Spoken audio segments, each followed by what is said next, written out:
Hi, Sonia. Hi, Sherry. Welcome to lunch. I almost forgot what it's called. Welcome to lunch. I'm excited that you're joining me today.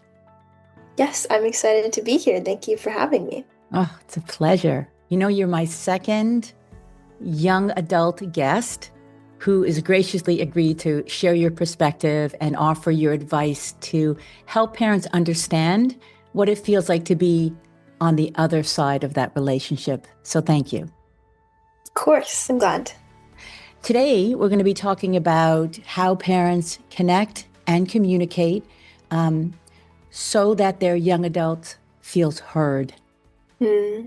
I don't think there's anything more important in the parent-child relationship, so I'm excited to talk about that. I always begin on a personal note. So, can you take us back to that Tony Robbins event that you attended and share with the listener what happened between you and your father? I think that experience will help our listeners really understand the dynamic between you and your dad. Yeah, totally. Okay. So, me and my dad went to this Tony Robbins event called Date with Destiny, which is a wonderful event. And it's very intense. So, our first day, we don't sit together because at Date with Destiny, if you go there, you split up from your loved ones and they give you into different groups, which is great because then you get to talk to different people. And Tony Robbins asked us to do this exercise. He calls it Ha'onoponopono, which is an ancient Hawaiian phrase. And it consists of four different phrases that you say from I love you, please forgive me, thank you, and I'm sorry. Mm. And you can do it in different ways, you can do it in different orders. But me and my dad, we're going to do it together. So he calls us and he's like, let's do this together. He knew what it was and I knew what it was because we were both familiar with Tony Robbins. And so he walks across the entire room, like there's 6,000 people. He walks across the entire room to do it with me instead of me choosing a partner. And so we stand face to face and we say these four phrases. I'm sorry, please forgive me, I love you, and thank you. And he starts to tear up. But me, I like feel nothing. I feel weird, awkward. I don't really know how to react. But I like feel weird because I'm like, well, I should be feeling something if he's crying, he's tearing up. And so we do this like 40 times, I want to say. It's a very healing exercise for anybody who wants to do it with themselves or with a loved one. And at the end of it, they're like, okay, share with your partner. How was it? And my dad was like, oh, it was so great. Like, I felt so connected. How did you feel? And I was like, yeah, like, same, totally.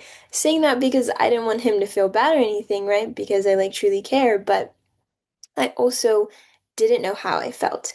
And so we go back down, we sit in our seats, and Tony Robbins walks around, right? Really tall, like 6'5", 6'7" man walking around, and he's like, does anybody want to share their experience? And my dad raises his hand, and out of 6,000 people, he gets chosen. Like, what's the luck? Craziest thing. He stands up and he says, my daughter hasn't said I love you to me in over 4 years, and she said it to me tonight over 40 times. And you can like feel the silence. Like my heart was beating like so loud, and he was like, could your daughter stand up? And so like I stand up and he was like, I'm so proud of you for being here. Thank you for coming. And do you want to share anything? And I was like, and so I said, because I really wanted to like solve this problem with my father of like why it's awkward. And like some parents have a great relationship with their kids where they can just like hug them and embrace them. But I felt that like a tension around it. And so he's like, do you want to share your experience? And so I share, and I'm like, well, I didn't really feel love. It felt like weird and awkward. And we like go through a little bit more, talk about things, and then we sit down. And over the like next 6 days of the event, parents and teens come up to me, like hundreds, because there's a lot of people, and they're like, I felt that way. Like, I understood how you're feeling. Like, thank you for sharing that. Like, thank you for being honest. Like, Mm. this really hit something in me, and I feel really seen by this.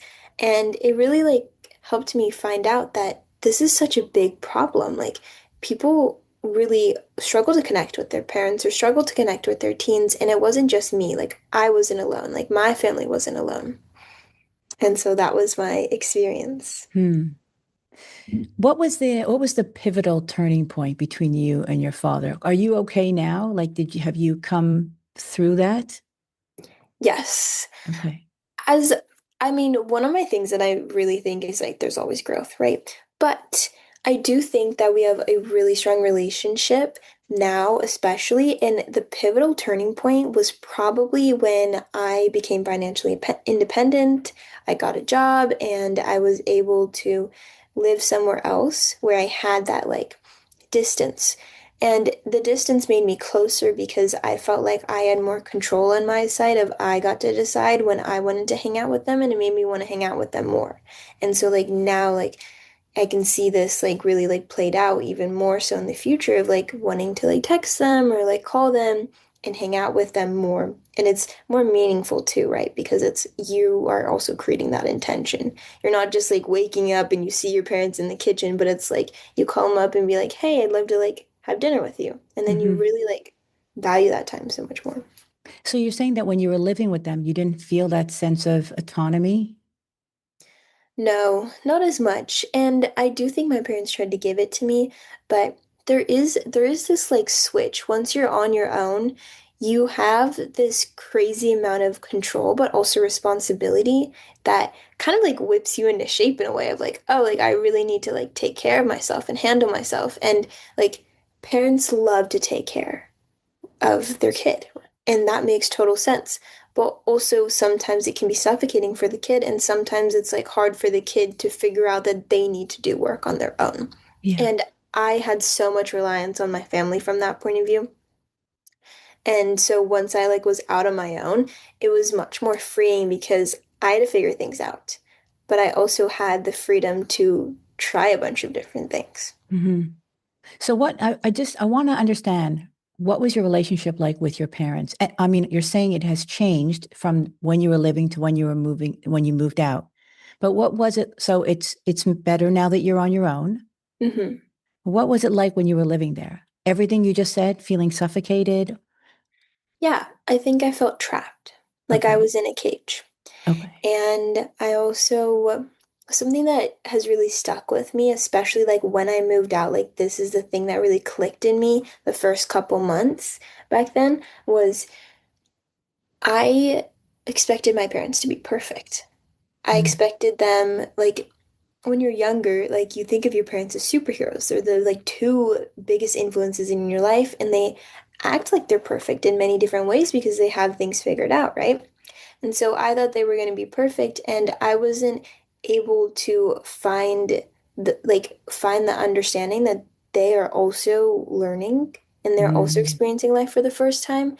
And vulnerability was the thing that was emphasized but wasn't always practiced. And so Mm. especially like when I got older and like they were more vulnerable about like them struggling and like them wanting to create that relationship with me, it really helped that when I moved out and I found out that they aren't perfect. And like, I mean, you know that consciously, but once you like actually feel the fact that they're not perfect, you can find so much grace in that. And I was able to find grace and forgiveness through that practice of knowing that they're not perfect. I love that. You did a TED Talk, Yes. which I'm going to link in the show notes, and I strongly, strongly urge parents to listen to. You spoke with such poise and confidence. It was truly amazing to watch. Um, I'd love to know what inspired you. Like, what gave you the courage to get on that stage? I mean, honestly, your self-confidence, I love it. Just love it. So, but I'd love to know where it came from, or comes from, rather. Yeah, I didn't have it when I was young. I was the shyest person ever. Like, it was the funniest thing. Like, I was so shy that, like, I was afraid of the automatic toilet flushing. Like, Mm. that scared me. I like when it like flushed, I was like, I was so scared. Like, I was like, Mom, can you please do this? And like, me and my brother were both so scared. It was the silliest thing. But like, I was really shy. Like, I didn't have that. And so, my dad actually, he was very tough on me. And it was good because now like reflecting back, like I was able to like find that strength. But he made me do this speech workshop where I had to learn like how to learn how to talk and like get over that fear of public speaking. And once I started doing it more often, I really liked to be a leader. Like I knew that, and everyone has those fascinations of like you can tell that your kid's just automatically really good at this one thing. Mm. And I knew that I really liked speaking. And so once I like had a idea of like getting on a TED Talk, and one of my mentors was like, you should do this. I think you have something to say. And I was like, okay, let me do it. Let me apply and let me just try. And it worked. And so like the inspiration was just the fact that I wanted something to say. And I also wanted to build credibility at that young age so I could help other people. And it's really hard to build credibility when you're younger because you don't have that experience Right. that everyone else does. Do you have a role model? I think my biggest role model is probably Tony Robbins. No kidding. Yes. We should Um, we should tag him on this. yeah, he's definitely somebody that my parents really emphasized from a young age. Like they went through a lot of events when I was younger, and then just the events that I have gone to, and my dad when I was younger, we didn't listen to music. We listened to Tony Robbins' personal power cassette tapes. Ah, 24/7 in the car, and that's all we listened to. And I was very combative on that. I did not like that. Like my mom would always listen to meditations with us in the car, and I was like, what are we doing? Like this makes no sense. But now looking back, like Tony Robbins, I just feel very connected to him and his wife just because of the way that they just want to serve people at such a high level. mm, And that has become like my mission and goal to do that too. hmm. I do. This might be a stretch of a question, but I want to ask you, why do you think so many young adults struggle with self-confidence? You know, I think that's a great question. I think one of the reasons comes back to parenting of when you're like taking care of your child and guiding your child, you don't want them to fail. And so a lot of times you'll try to curb them from not failing. And so they don't get to take those risks. And then they don't get to learn how to be confident on their own, whether they fail or don't fail. And then also the way that failure is framed nowadays is so unhealthy. And I had to change that for myself. And I'm still doing that. Like I'm still like struggling with failing. But failing for most people is like the end of the world. And you just have to realize that like every failure gets you closer to that success. And it's easy to think about like when you say it, but like actually doing it and actually like going through it is a lot harder. But building that self-confidence really goes back to trying things, executing, and then failing, getting feedback and doing it again. And then also knowing that you have a set support system that's going to love you no matter what. And that starts with your parents. And parents love you unconditionally. And so building that and then also loving yourself unconditionally and building that worth is how we can build that self-confidence. But it's really hard when you let all these external, like society, people, friends who are maybe not truly on your side to dictate how you feel about yourself. Great answer. It's fantastic. How do you feel about social media? It's a tool, but a lot of Hmm. people misuse the tool and they get consumed by it. And so I think that intention really goes into it of like when you're on social media, when you're about to like go on it, at first ask yourself like what's my intention? Like why am I going on it? Hmm. And for me, like I love like watching TikTok. I love fashion, and so I could scroll for days on there. But I have this shortcut like blocking app where it's like, do you really want to go on Instagram, TikTok? And it like asks you before you enter the app. So you really have to think about it. And you really have to be like, oh, like do I really want to go? So like adding that intention of do I really need to go on the app Hmm. is really important. And everything's fine with moderation. Social media is a vice, but also can be a virtue if you use it correctly. Hmm. So as long as you create that moderation and intention, I think it's great. but I think it's really hard because a lot of people see what's on social media and think of it automatically as truth. So Right. having that skepticism. And also 10% of like the population or 10% of whoever is on social media is the ones who are creating 90% of the media. Hmm. And that's crazy to think about, but it's not the entire world. It's just this set number of people who are actually posting, and the rest of the people are consuming. And so you can't really take everything as truth, you know? Right. Right. Let's talk a bit about self-advocacy.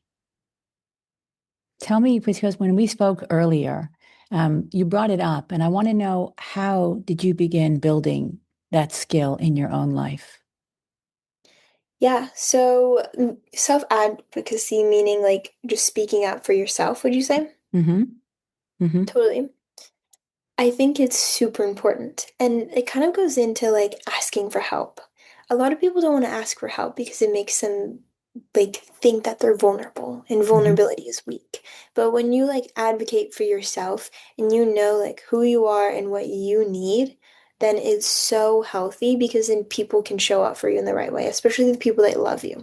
So like something that I wish that I was better at is like when I'm going through something tough and I need to talk about it, then I want to like vent and I don't want somebody to fix me. I don't want somebody to help me. I just want somebody to hear me. Mm. And this like it goes into my parents because they love me so much that they just want to fix everything, right? But I just want to be heard. I just want to like get it out and by getting it out I feel better. And so the thing that I am trying to instill into not only my relationships with my parents, but like romantic relationships and other like friends is like when I talk, I want to be like, I want to be heard. I just want to be heard, or I just want to be helped. And just giving that intention after. And then also on the opposite side, like I have a brother and I love my brother and I feel like we have a great connection. But sometimes I just want to fix and like help him. And so Right. like asking that question of like, what do you want from me right now? How can I support you in the best way?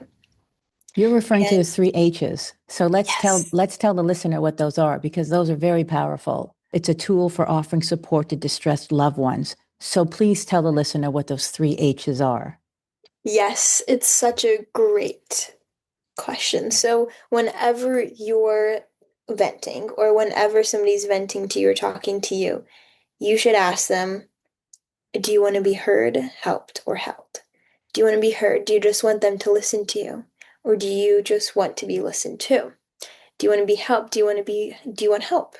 Or do you want to be held? Do you just want love? Do you just want physical touch?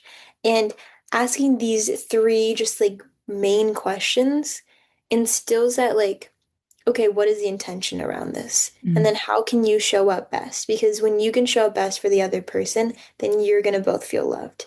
And then you can also advocate for what you want. Yeah, that's so true. It's helpful for both sides, I find. Totally. As a parent, when I'm talking to my kids, it's the first thing I think about, like, what do they need from me right now? Because I'm one of those people that just want to fix and not rescue, but I want to solve problems. But I learned early on that my kids don't want that.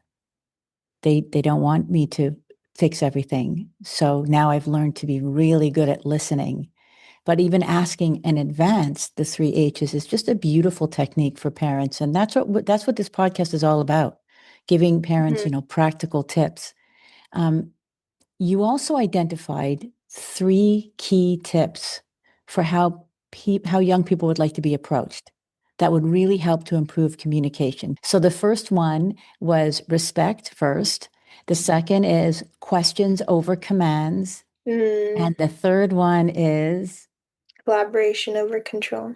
yes. So how would you define collaboration for us? Yeah, so collaboration is like both of you guys have that end goal. You want your kid to be happy, and you can break it up and like you want them to get a job or do something like that. And so for this, collaboration is you both have this same goal. And how can you work together to get to that point? And that's the question you should be asking yourself and your kid.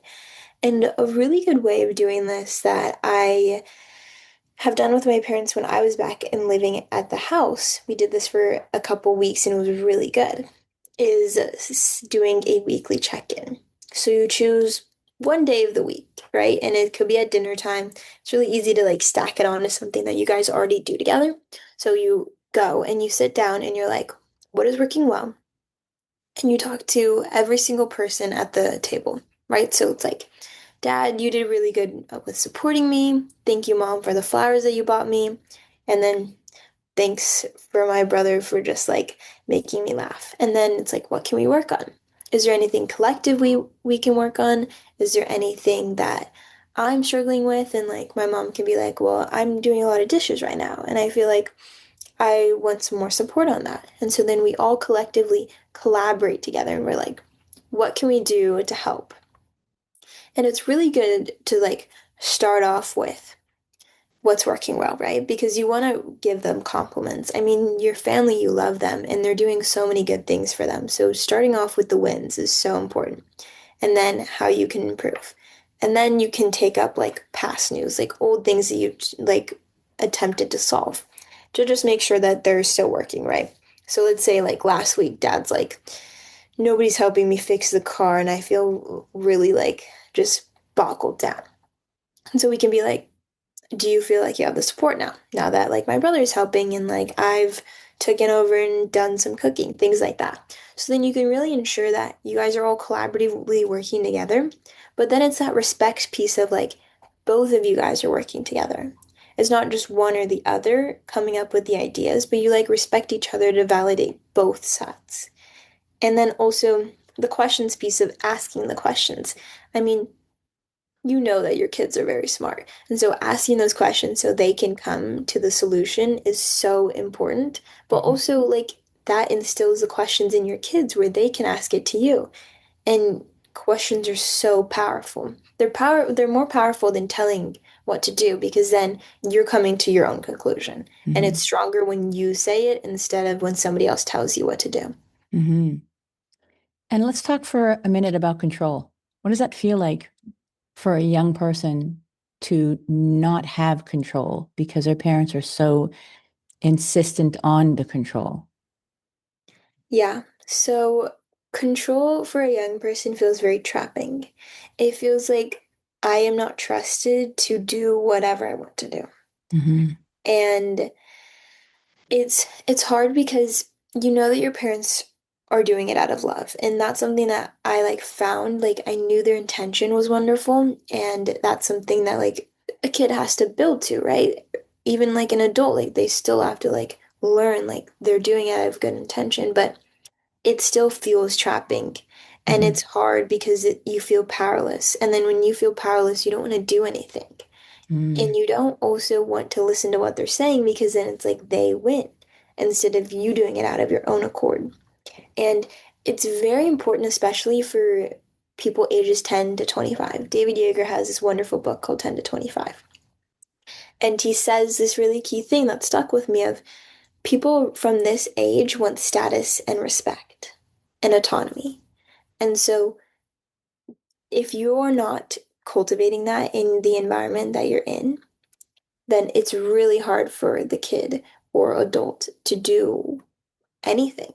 Hmm. And I mean, even like reflect for yourself. Like, you want status in some type of way, right? You want significance with the people that you love, and you also want respect.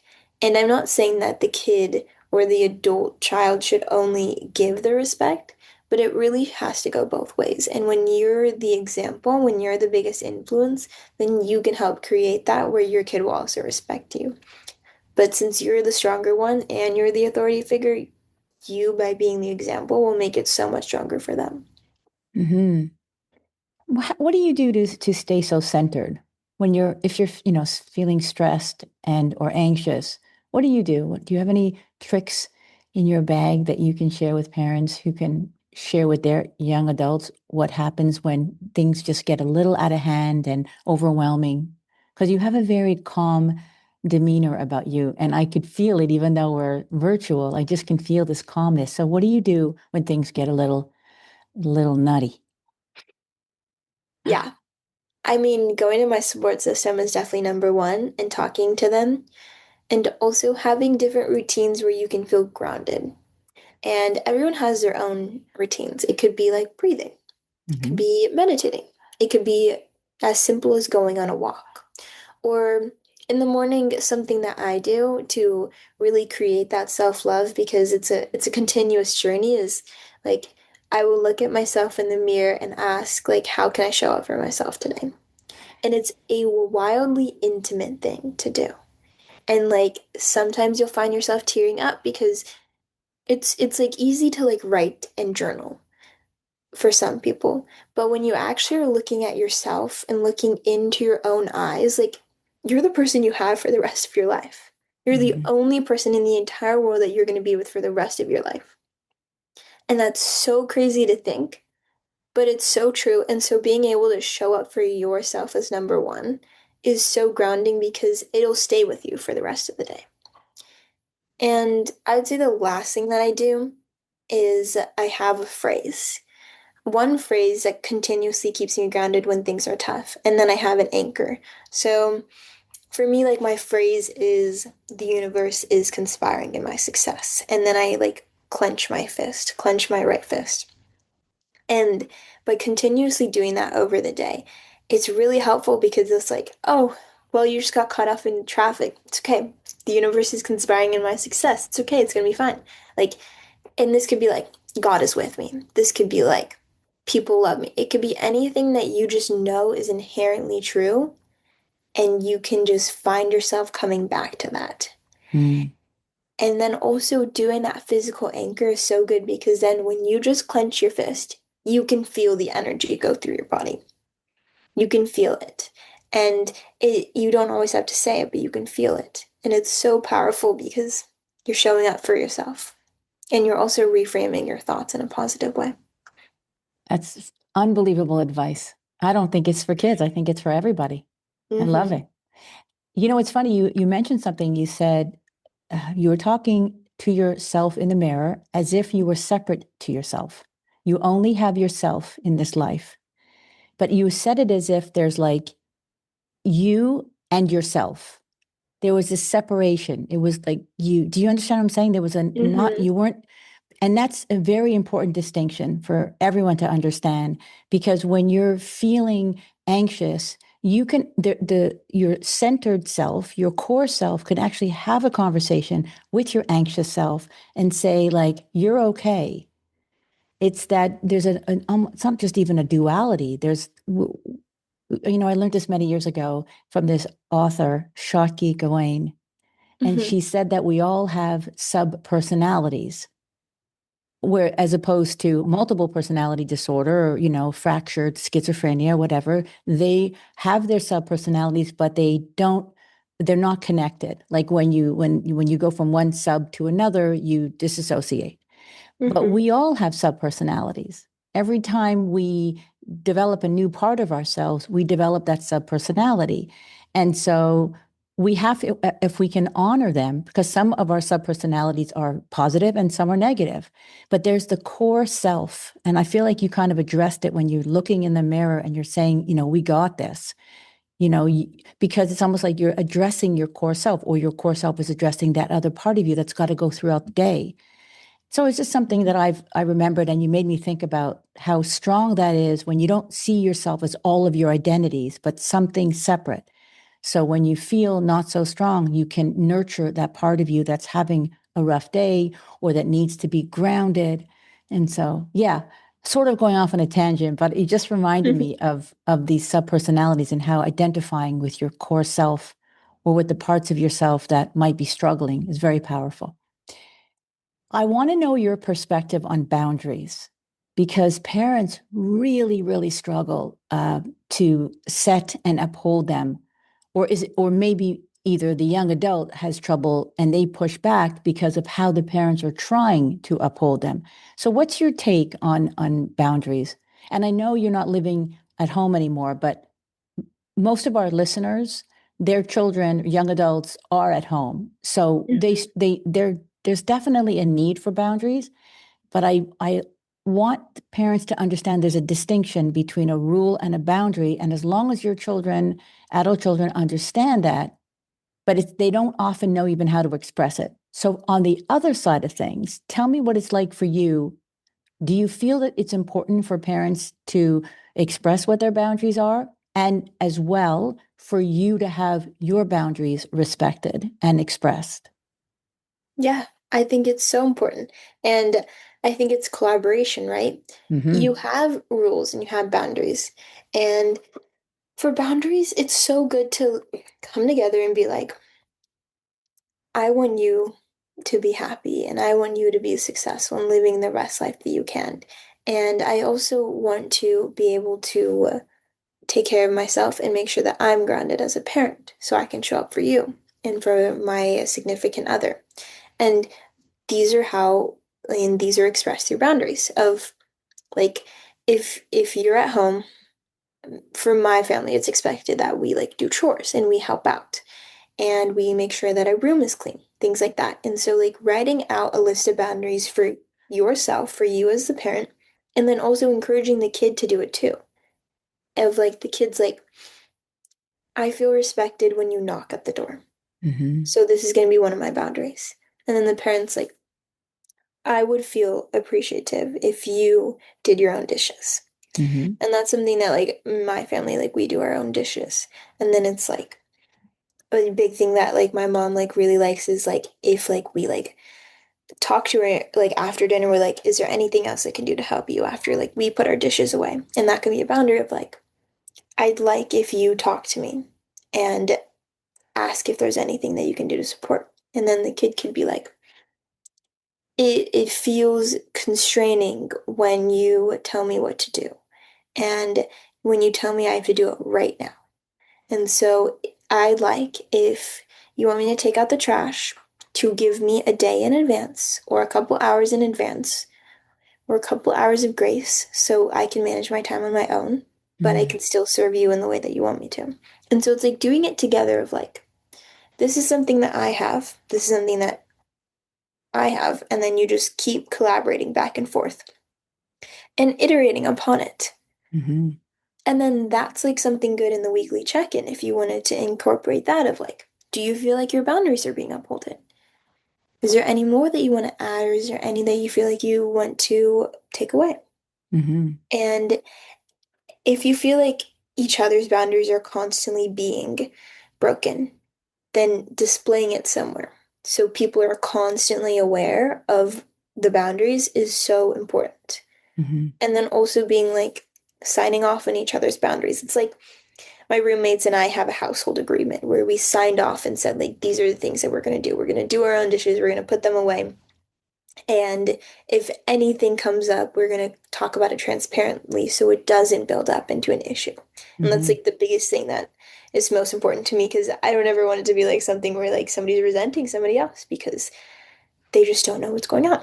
And so signing off on each other is reading through them and understanding them. And then also for the parent side, like having consequences. I think Mm. I was consequences, just about to ask you about consequences. I was just waiting for you to finish. Go on. yes, I think they're needed.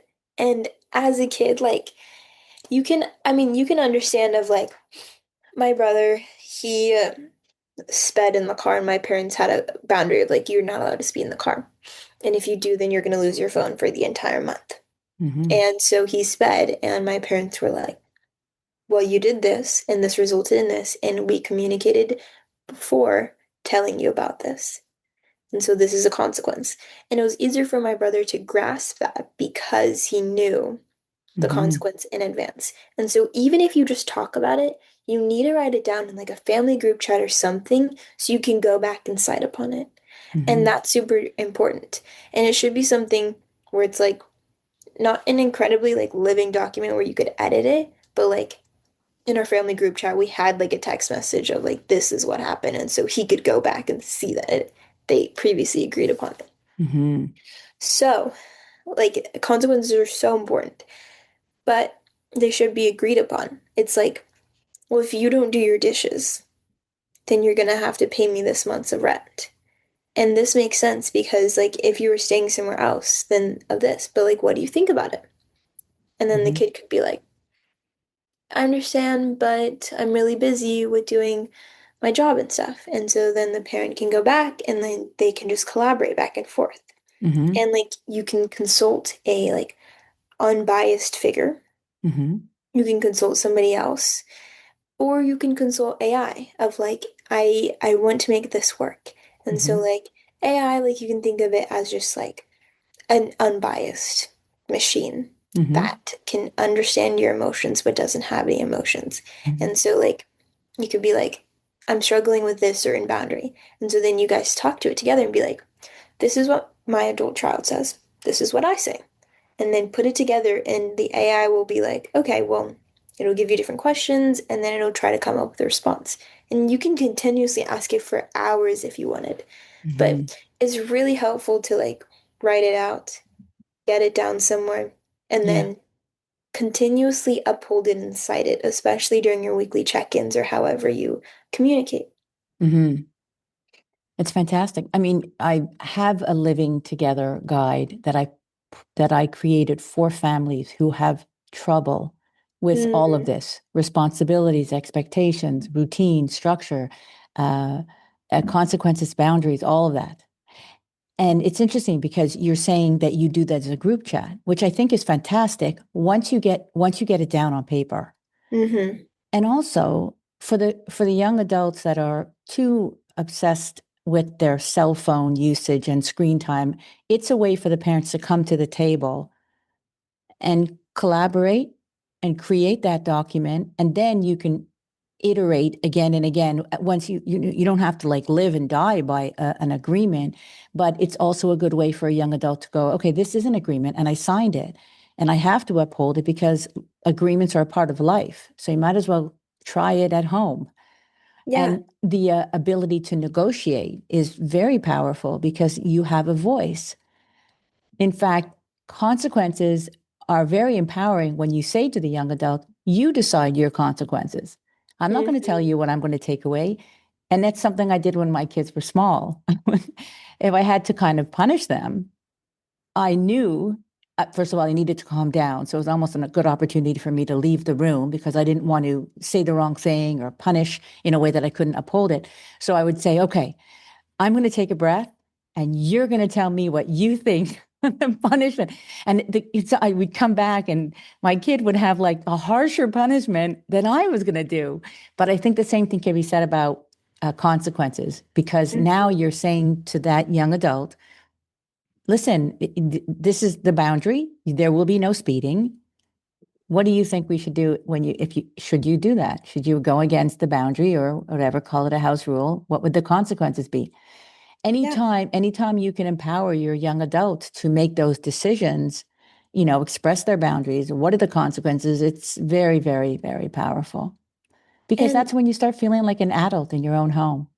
totally. And like, there's two things that I would add on of like, well, it's not only you making the boundaries as a parent, but it's also the young adult Yep. making the boundary. And Yep. so it's both of you guys. So you both have to uphold it, which is like, it's not like, okay, well, only one person's doing the work, but you're both encouraging yourselves to grow. And then also, if the young adult's like, well, this makes no sense, well, then be like, well, there's a bunch of examples out in the law of like, well, if you don't go to school, then you're going to go and be in trouble. If you speed, then you're going to have a fine. Like, there's a bunch of examples of this is their rule and this is their consequence. So this does play out in the real world. And by practicing it now, then you can be able to have that understanding. I know if anybody's listening to this, I can't stop smiling because everything you're saying, I feel so in alignment with you. It's incredible. And yet I'm the parent and you're the young adult. And yet you're saying things that I feel that are just like unbelievable for me to hear that, because so many parents are so afraid and there's so much pushback, and the young adults like, I'm an adult, you can't tell me what to do. That's one of the harshest things for a parent to hear, because they're living with their young adult, they're not acting like a young adult, far from it, they have no responsibilities, they're literally not thriving at all. I'm talking no school, no studying, no chores, And when they scream back at their parents, you can't tell me what to do. It's very, it's, I want to say heartbreaking, because the parent feels, well, what can I say? And I'm first one to say anything you want with respect, with respect. Yeah. But it's so you're a young adult. You're so far from being a parent, and yet you have such wonderful wisdom about you that I wonder what it would be like when you are a parent, and how would you handle if you have, a young adult in their room, online, gaming, scrolling, whatever, and absolutely refuses to do anything, tells you that, they're depressed and they don't know what they want to do with their life. Uh, and you can't tell them anything because they're an adult. So how would you go about it? Like, let's flip the switch here, and you be the adult and help help them with how to approach, how to connect, how to communicate with this young person that's just who's literally just stuck. I would probably go a very strict route of, if they're living in my house and they're past 18, 19, and they aren't doing anything, then I wouldn't pay for anything of theirs. And I wouldn't pay for their Wi-Fi or their phone or anything like that unless they're actually proving to me that they're doing work. And I do think that mental health is a big thing that's present. And so that's why I think, like, creating that connection of like, hey, like, I'm here to support you, but I'm also not supporting you if I'm just letting you freeload off of me, Hmm. because you're not learning anything. And the number one thing that you should be doing in life is growing. And I don't care how you grow, but as long as you're doing one thing to grow, and then we can build up from there. It's very hard when you're in very like defeated state, doing multiple things seems hard. So like, we can start small of like, let's go on a walk every day. Or let's just sit outside in the sun every day. And the sun is an insane thing. A lot of it's body. A lot of it's the fact that they're not moving their body, that they're not out in the sun getting vitamin D, that they're not working out. And working out is a very powerful thing of like, you find control in your life because you're being able to control your body. So I think I would start with that. And then like asking them questions and consistently creating that connection of like, what maybe if you could do anything and you wouldn't fail, or whatever they're afraid of, what would you do? And then be like, okay, let's get a path to doing that. Hmm. And to do anything in life, all you need are skills and connections. Okay? And that's just like the basis of it. So if they just want a job, if they just want to get a job, then we can start by just looking for one. And maybe they work for you and they're just like doing the little things of like talking on the phone and like scheduling meetings and just creating that autonomy of they know what to do and they can get it done. Hmm. My brother is a good example of like, he was very demotivated until he decided that he wanted a job because he wanted, like, my parents didn't give him money. They were like, you need to do this and you need to create your own money. And he's young, he's 17. But I think a lot of kids go through this like demotivated state of like they don't know what they want to do. And so he got a job. He like applied to many different places and he got a job at Discount Tire. And so all he does is he like takes tires off, puts them on. And the change that just happened with him of like he felt power in himself to do that is crazy. And so starting small, starting with body, not giving them not giving them things. Like, they don't, unless they're doing something, then they don't deserve the privileges. Hmm. And if they have a mental disorder, then a therapist is totally valid. But if it's mostly motivation, then I think a life coach is great. Hmm. And also providing unlimited support of, I'm here to support you and I love you and I want you to live the best life ever. And it can be anything you want to do as long as you're growing, as long as you're doing something and you're also providing for yourself.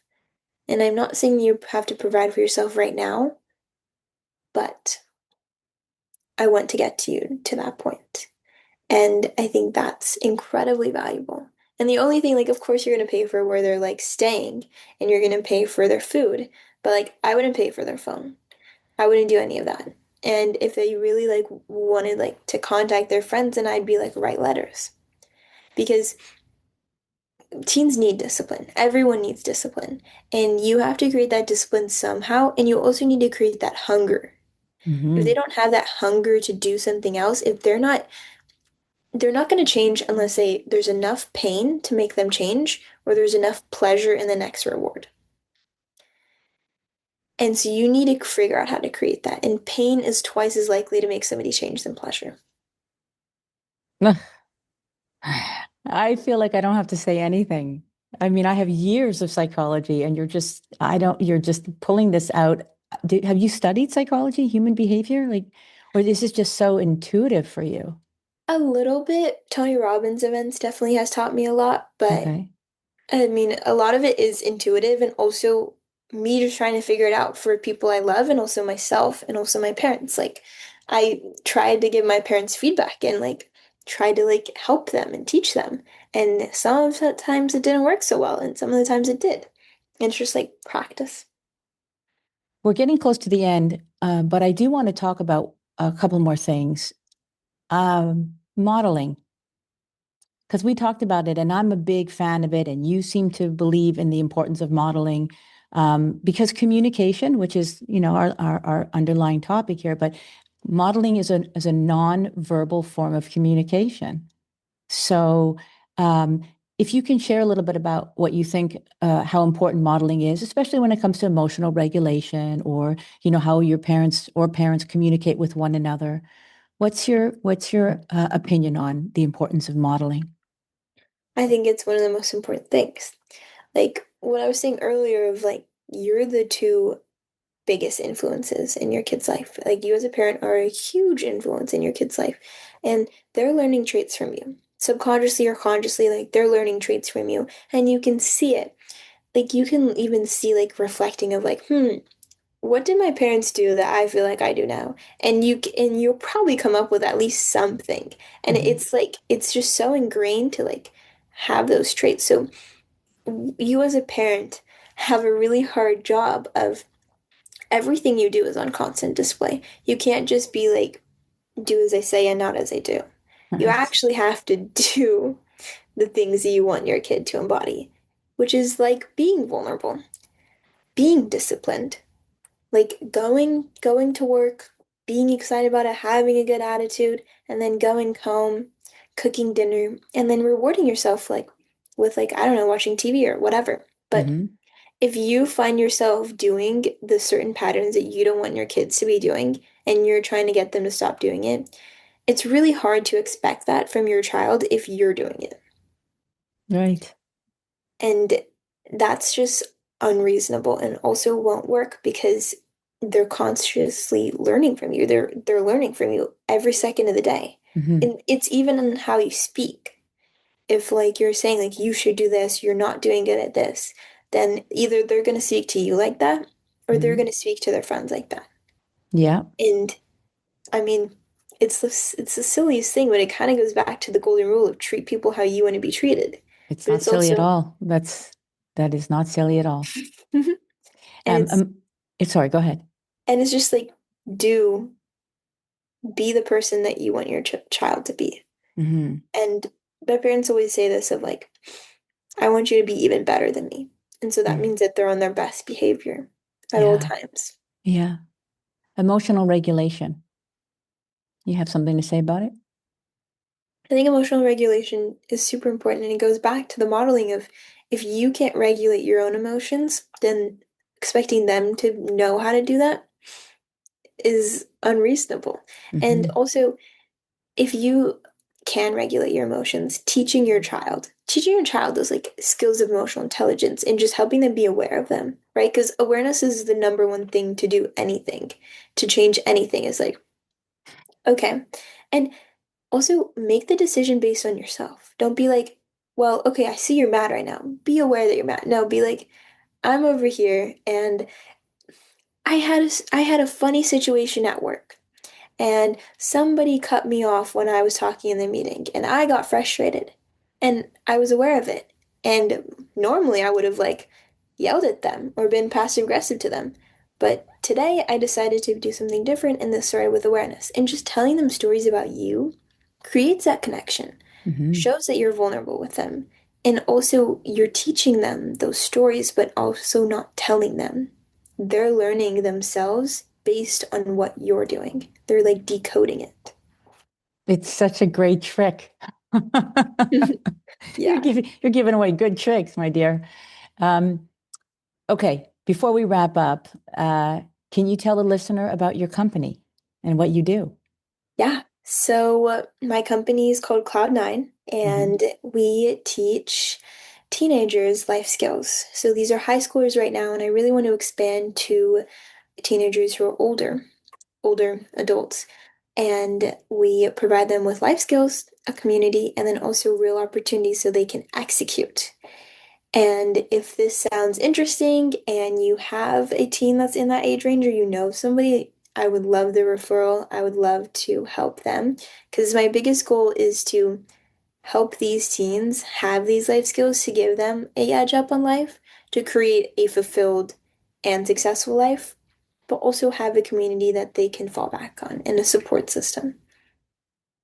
You want to share a few of those life skills? Because that's I love the words life skills, and Yeah. it's very hard for parents to teach them, especially if some parents haven't been taught themselves or they struggle.